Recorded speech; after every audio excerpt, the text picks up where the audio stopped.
పాకిస్తాన్ ఇప్పుడు ఒక వింతైన చిక్కులో పడింది. అదేంటో తెలుసా? వ్యాక్సిన్స్. అవును. మీరు విన్నది నిజమే. అసలు ఒక వ్యాక్సిన్ వల్ల ఒక కంట్రీ ఎకానమీ దెబ్బతినడం ఏంటి అని అనిపిస్తుంది కదా! మ్యాటర్ ఏంటంటే పాకిస్తాన్ హెల్త్ మినిస్టర్ రీసెంట్‌గా ఒక స్టేట్మెంట్ ఇచ్చారు. అది ఇప్పుడు తెగ వైరల్ అవుతుంది. అదేంటో ఈ వీడియోలో క్లియర్‌గా చూసేద్దాం. అంతకన్నా ముందు మీరు గనక మా ఛానెల్‌ని ఫస్ట్ టైమ్ విజిట్ చేసినట్లయితే ఒకసారి మా కంటెంట్ చూడండి. నచ్చితే సబ్స్క్రైబ్ చేసుకోండి. నిజం చెప్పాలంటే పాకిస్తాన్‌లోని ప్రతి సంవత్సరం దాదాపు 60,00,000 మందికి పైగా పిల్లలు పుడుతున్నారు. ఇంతమందికి పోలియో, టీబీ లాంటి రకరకాల వ్యాక్సిన్‌లు వెయ్యాలి కదా!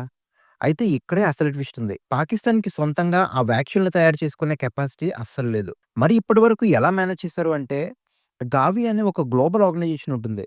వాళ్ళు మన ఇండియాలో తయారైన మేడ్ ఇన్ ఇండియా వ్యాక్సిన్‌లని తక్కువ రేటుకి కొని పాకిస్తాన్‌కి ఇచ్చేవారు. అంటే ఇండైరెక్ట్‌గా ఇండియానే వాళ్ళని ఆదుకుంటుంది ఇన్ని సంవత్సరాలు కూడా. కానీ ఇప్పుడు ప్రాబ్లమ్ ఎక్కడొచ్చిందంటే, ఇండియా, పాకిస్తాన్ మధ్య రిలేషన్స్ బాలేవని మనందరికీ తెలుసు. దీనివల్ల ఇండియా నుంచి వచ్చే సప్లై ఆగిపోయింది. పోనీ వేరే దేశాల నుంచి కొందాము అంటే వాళ్ళ రేట్లు మామూలుగా ఉండవు. ఇండియాలో దొరికే వ్యాక్సిన్‌ల కంటే యూరప్ లేదా అమెరికాలో తయారయ్యేవి చాలా కాస్ట్‌లీ ఉంటాయి. ఒక్కసారి ఆలోచించండి.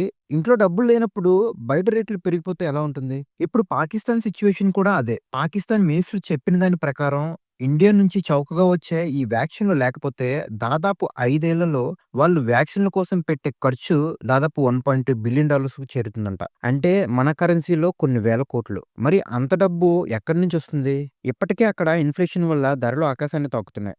ఇలాంటి టైంలో ఈ అడిషనల్ బర్డెన్ అంటే ఆ కంట్రీ ఎకనామిక్ సిస్టమ్‌కి ఇది మామూలు దెబ్బ కాదు. ఇక్కడ మనం గమనించాల్సిన విషయం ఏంటంటే హెల్త్ విషయంలో ఏ దేశమైనా సెల్ఫ్ రిలయంట్ అవ్వాలి. మన ఇండియా ఆ విషయంలో ఎప్పుడో సక్సెస్ అయింది. అందుకే మనం ఫార్మసీ ఆఫ్ ది వరల్డ్ అని అనిపించుకుంటున్నాం. మరి పాకిస్తాన్ ఈ గండం నుంచి ఎలా బయటపడుతుందో చూడాలి. సో మీరేమంటారు?